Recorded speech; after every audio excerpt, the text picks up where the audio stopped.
Salam any peace. You got your partner Pookie Dooley Squad, better known as AAWRS Swan. Dig it? Getting back at you. This is not the Christianity to Al Islam series. So, but this is another joke, right? This is unfortunately how I end up going to fire camp, y'all. Now, remember when I was telling you I had got married and everything, when I had got out of that first jolt, I can't remember if I turned that number in or not, right? I can't remember. I think I got off parole and I turned that number in, and then I caught this new beef because I caught an assault. Um, yeah, I caught an assault with a deadly weapon, right? And inshallah, upon me having an opportunity to do that marriage over, I would. But you know, hey, it was with a torpedo, and Allah's Akbar al Akbar. But I can say this: out of both of the marriages that I have, I learned now how to be a real husband, an Islamic husband, a Muslim husband.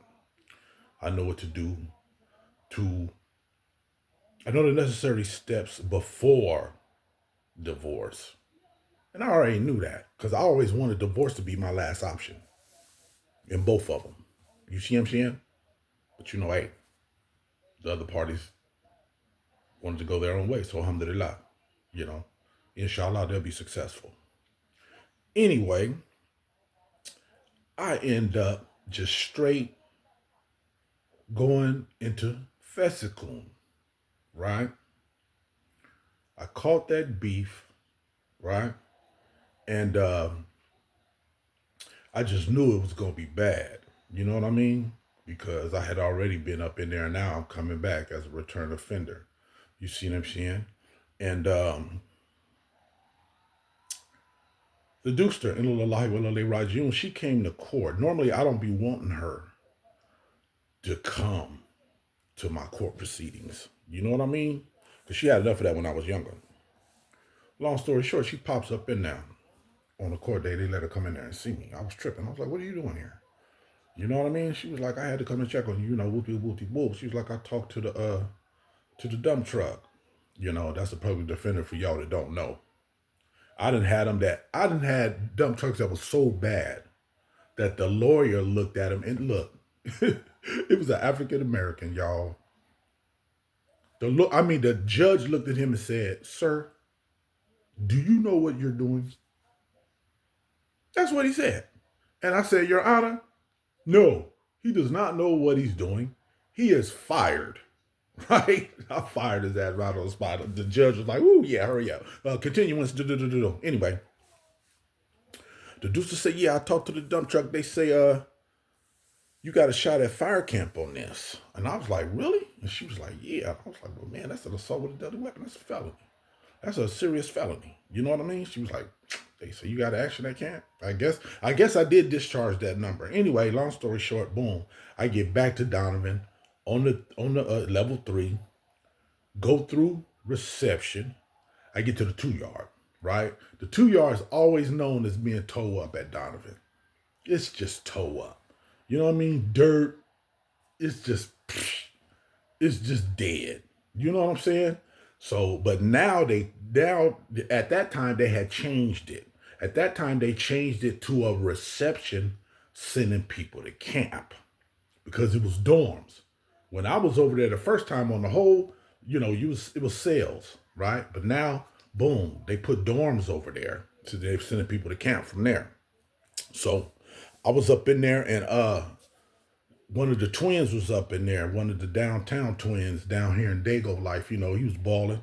He got wrapped up in them indictments that went down. He was driving the brother car in there when I came in there.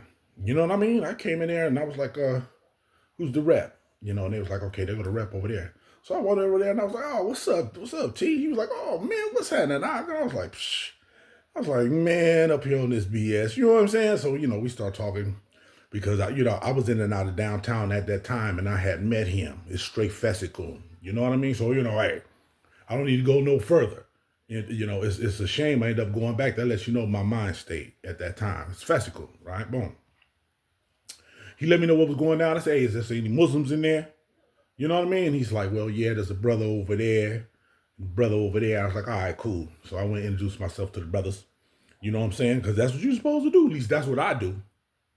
And I was like, yeah, you brothers praying up in here? And they was like, nah, we ain't praying to nothing. I said, well, man, we need to come together and let brothers know, hey, there's some Muslims in here. We need to get an area where we can pray. You know what I mean? And we need to put it down. You know what I'm saying? I said, if y'all ain't down, that's cool. Don't even trip. I'm going to claim an area. Because that's just what I do. You know what I mean? I'm going to find an area. I'm going to set up shop. You know what I'm saying? It's Islam in here. You know what I mean? So anyway, we got together. You know what I'm saying? And we start putting it down. We start having the taleems with each other. You know what I'm saying? Schooling each other on the Sunnah and then the Quran. And then a couple of brothers unfortunately came in. They was able to join our little halaqah. We found us a little spot, a little area. And boom, we start putting it down. And I remember it's getting ready to be a riot in there. And I was like, oh, man. And, you know, them bunks are stacked 4 high. You know, and I like being at the top. I don't want to be on the bottom. I like being at the top so I can see everything. But, man, upon you falling from that top bunk, you know, they got that guardrail thing there. But, man, you fall over that, yeah, you can kill yourself because it's up there. You know, it's four bunks up. It's high. But I like being up there. Long story short, the essays was riding on the white boys. You know what I mean? So, you know, we all gathered up. You know, we got our little section where the Muslims were. I was like, man, we all need to be together. You know what I'm saying? And was that the term I had to get sideways? Yeah, I had to get sideways on another fake-ass, torpedo-ass Muslim. I ended up seeing him out in the street, right? I could have peeled his cap. People be, man, I can't imagine how people be sleeping, man. You know, when I was raised up in the town and in the little bit I learned, you know, in Compton and stuff like that going around, man, you don't be sleeping like that. I done seen fools that I allow them to do me wrong because I was wrong in the first place by allowing them to let me do it wrong by being in that situation anyway. I be seeing these fools, they be sleeping. I be like, man, I could just go and slit this fool's throat. He wouldn't even know what hit him. He wouldn't even know why. I could run up and just stand right in his face and say, you getting ready to die right now. Do you know why? Do you remember me? You know, that's how my mind be thinking. You know, alhamdulillah, Allah's Abul Akbar. And let me start believing in him. Because, ooh, man, with the life that I'm living right now, it'd be terrible. It would be real terrible for me and others, right? Anyway, we get up in there. They, you know, the La Raza, they ride on the white boys. You know, it go through boom, boom, boom, boom, boom. Now I go to classification. They classify me. You know what I mean? I'm already like, you know, with this assault, you know, with this assault with a deadly weapon. I'm like, yeah, how you they gonna send me to camp? But anyway, when I went up in the classification, they was like, okay, boom, we're gonna send you to Jamestown. I was like, ooh. I said, that's where they go to. You go to camp from Jamestown, right? They was like, yeah. And I was like, oh my. I said, I got level 2 points. And they was like, yeah, because you know I had level 3 points when I came in. And see, when you go to classification, that's when they reclassify you to count your points, to look at your charges, look at how you conduct yourself up. Unfortunately, upon you being incarcerated before, and then boom, boom, boom. They was like, yeah, man, we're gonna send you to Jamestown. I was like, cool. So now I need to go back and find out what's happening with Jamestown. So I go back, I started asking questions about Jamestown. Fools was like, oh man, okay, it's kind of cool. The only thing wrong is this dorm living. You up there with the Norteños and the Sureños, they banging all the time, and that 2-yard is a bitch. And I was like, yeah. They was like, yeah, it's cracking up there all the time. But motherfuckers, people are going to camp, right? There, Jamestown and Susie's house. That's what it's called, Susieville. Susieville up north, near Oregon. It's up there. You know, remember I was telling y'all about Chill in the Muslim, the Crip that turned into a Muslim? Chill came down from there. Chill was up at Susie's house. That's where he got swole at. He told me. He said, man, I did my first jolt up there, so I got swole. Out there in that snow, man. You know what I mean? But anyway, I take the bus on to Jamestown. And remember I was telling y'all that story about that punk that was trying to give game to that brother to get on the Ramadan list. You know what I mean? To get extra food. That was the bus trip I took. I told y'all that story before, but on this joke right here, that's when I checked that fool right there, and I let him know. I bet you it won't happen again. I bet you won't be if you anywhere around where there's Muslims are where I am, you won't be getting on that list no more, brother. Yeah. Anyway, long story short, boom, we get in there. There they classify you by gangs. You know what I mean? That's like the major thing they classify you on is where they gonna put you. Whether you from up north or down south, Crip, blood, they gonna put you somewhere, right? Anyway, I got cool with the young G out of the coast, right? I was cool with a young G out of the coast, and I was cool with another young G out of Oceanside. They was Crips, right? So we all left Donovan and we all got to Jamestown together because the young G from the 30s down here in Dago life, he's real cool with me. He's like, hey, if you need anything, just let me know. I was like, all right, cool, because he was balling. You know what I'm saying? He's balling out of control. Big old swole, dark skinned youngster. You know what I'm saying? He was showing me his flicks and stuff. He was married, had a badass wife. He was doing his thing. Just got ran up on. You know what I mean? Torpedoes in the hood, running their mouth. Because they come out of penitentiary snitching. I seen them come out of penitentiary Muslims. It's telling. They got the thing, ankle bracelet on. They in the masjid, looking all around, all off of certain people's business. Man, I can see you a mile away. You know what I'm saying? Anyway, we all get to Jamestown. They separate us, of course. So they classify me. They say, well, what are you? You know what I'm saying? I said, I'm a Muslim. Put me where there's Muslims. You know what I'm saying? Other than that, I'm coming out of Dago. You know what I'm saying? I'm coming out of Paradise Hills, Dago, right? Boom. They send me to a blood dorm, right? I don't know why. I ain't no blood, right? They send me to a blood dorm. Of course, the young G from the 30s, he go to a Crip dorm, and so do Duck. Duck go to a Crip dorm from Oceanside, right? So I go up to the dorm, right? Man, it's deadly there. You could die up in there, partner. For real, it's easy. They before you get in there, the little classification they tell you, they say, hey, when it gets bad in there, just take a white flag or a t-shirt and wave it out of the window, right? Because they got the little windows that they got a door at the back and a door at the front of the dorm. That's where the bathroom is at the back, and they got a window knocked out. So you can hand stuff in and out, and you could hang that white t-shirt out there, meaning your ass is about to die. Because that's the only way the police gonna come. You see what I'm saying? Ain't no cameras or nothing in there. They do their little checks and they walk through every hour. You know what I mean? But that's what they tell you. It's deadly up in there. Fools up in there with knives, everything is deadly, right? Come on, man. This is a level 2. We're trying to go to camp. You know what I'm saying? Long story short, I come up, I knock up on the door, and this dude's looking at me crazy, right? He from upside. I forgot his name. I know his last name, but I ain't gonna repeat it. Big old light skinned youngster, swole. He was like, where you from? Right? I was like, partner, I'm out of Dago. You know what I'm saying? I'm schooled in the Bay Area. I do not bang, I'm a Muslim, right? He was like, oh, okay.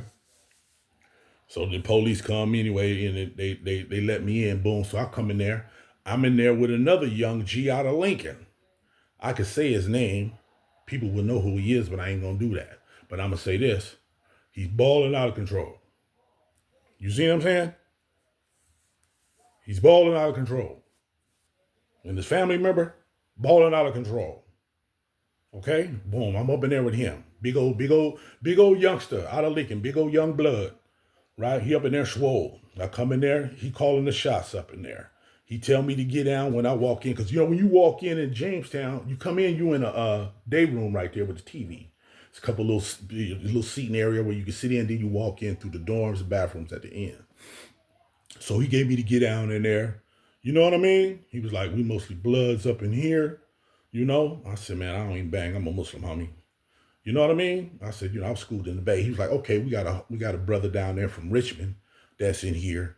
You know what I'm saying? And he said, basically, you know what I'm saying? That's it. You know what I mean? And we in here with the Norteños. I was like, all right, cool. So I go in there, come to find out this is a trip.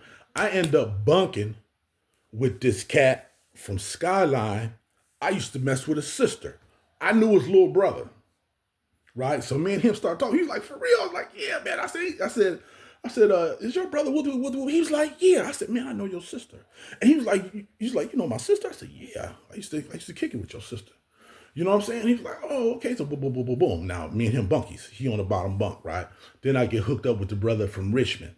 You know what I'm saying? So now I got to find the Muslims on the yard. You know what I mean? So boom, I go out, I get out on the yard, I find out where the Muslims were. You know what I mean? How many Muslims was on the yard and everything. We had a real large, we had a tight ummah up there. Once we got together, when I got there, them brothers wasn't together. They just knew each other, and, conversated with each other every now and then. They wasn't praying on the yard. They wasn't migrating. They was only migrating to Juma on Fridays. You know what I'm saying? We had a imam coming in from the street. He was Ahmadiyyan. Remember I was telling y'all about the Ahmadiyyans? Now I'm finna give y'all the full pull about this cat. He was Ahmadiyyan, which is not Sunnah. They have a lot of money in their community, and their knowledge is off the Richter. And this is the cold part. I asked the imam how did he become a Muslim. This is what he told me. He said it was in the '60s, right? Everybody was smoking weed. That was the big thing. He said everybody smoking weed, drinking wine. That was the big thing. He said, but and he was going to school, and some of his friends was going to school. So they get smoking weed, getting high and stuff, but they seeking knowledge too. So he had got interested in Islam. And I remember he asked a question about some Muslims somewhere. And they told him like this. They said, yeah, there was some type of Muslims over there, but don't go over there and talk to them. That's what the people told him. They said, hey, don't go over there and talk to them.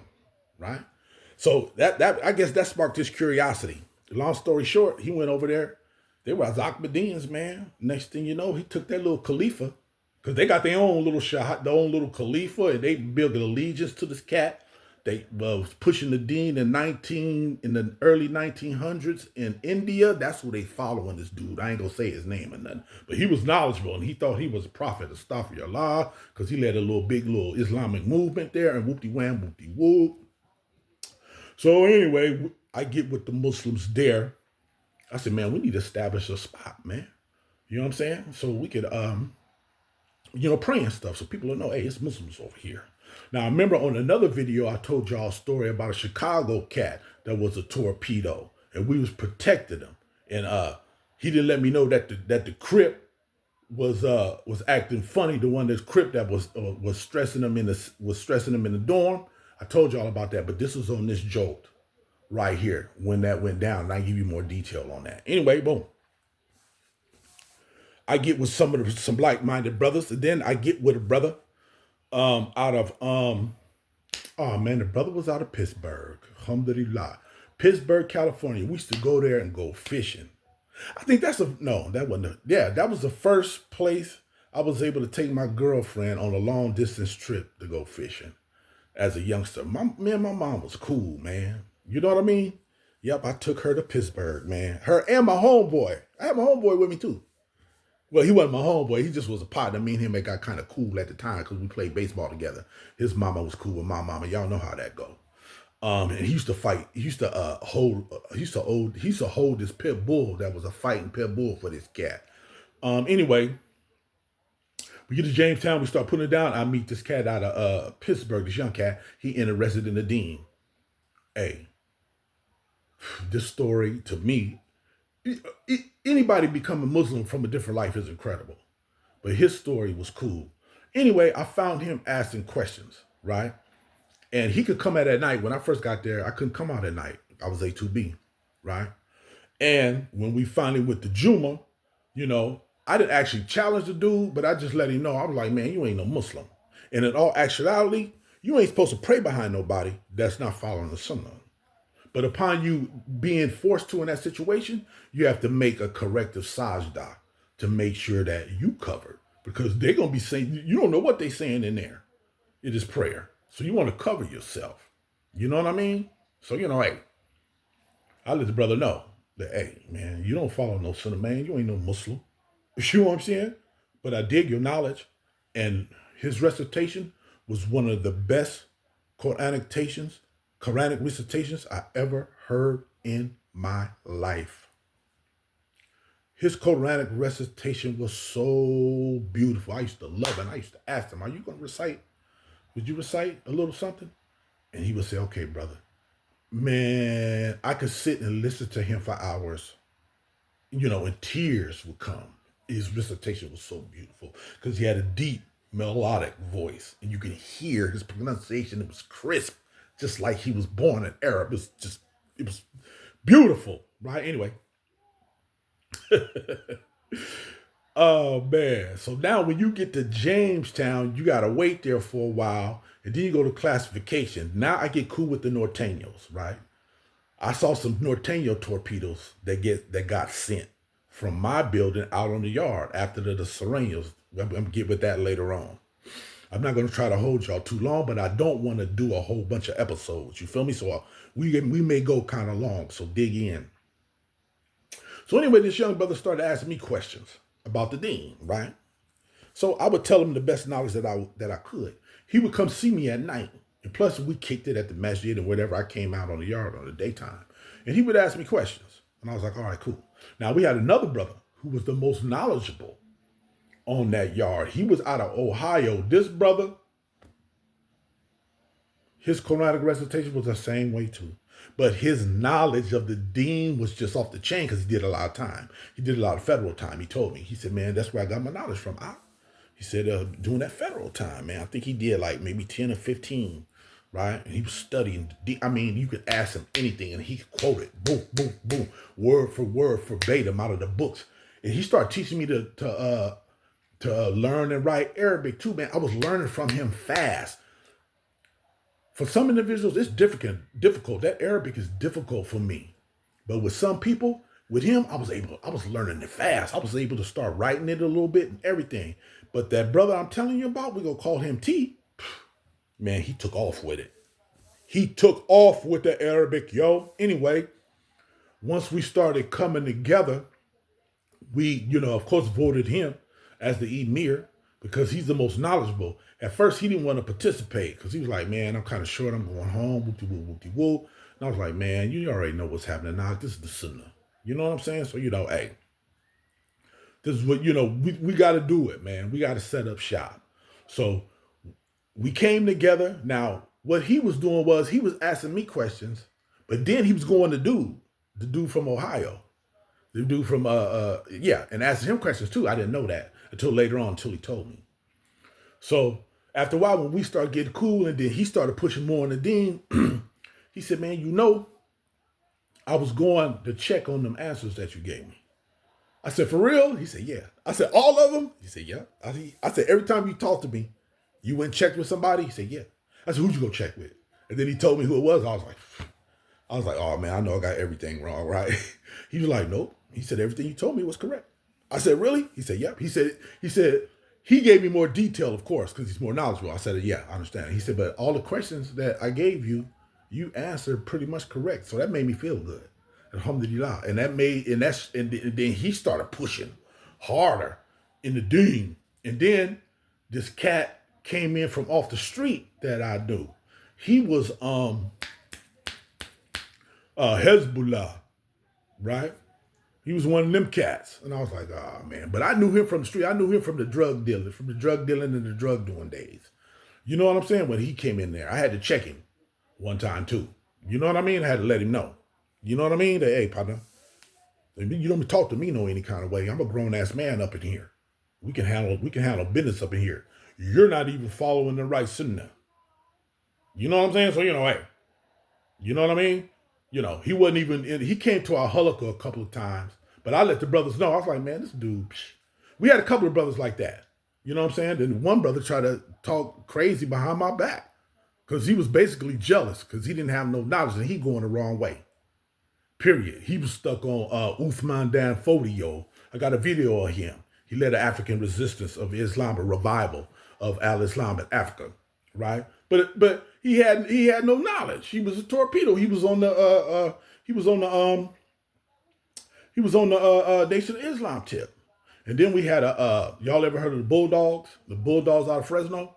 We had a bulldog that was a Muslim. Now the Bulldogs, they all colors. They white, Mexican, black, and they run together like that on the yard.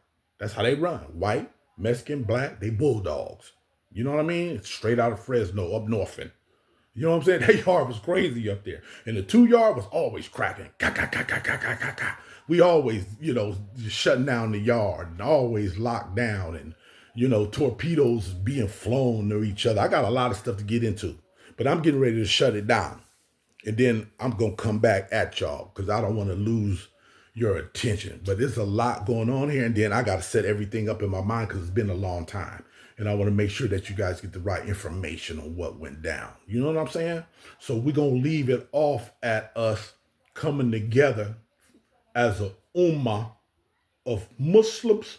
And then, inshallah, I'm going to get into the classification and the fire training and some fires and stuff like that, and how Allah just kept me blind, and I could have had lawsuits out of the yazoo and been sitting up somewhere super fat. But alhamdulillah ala kulli hal, and alhamdulillah ala kulli shayn, and la ilaha illallah Muhammad Rasulullah sallallahu alayhi wa sallam, wa ashhadu an la ilaha illallah wa ashhadu anna Muhammadan abduhu wa rasuluh. You know what I'm saying? It's your partner, Boogie Doo Squad, better known as AWS1. Nigga, y'all know what to do. Go ahead and do it. Salam and peace. Remain blessed, you and your families.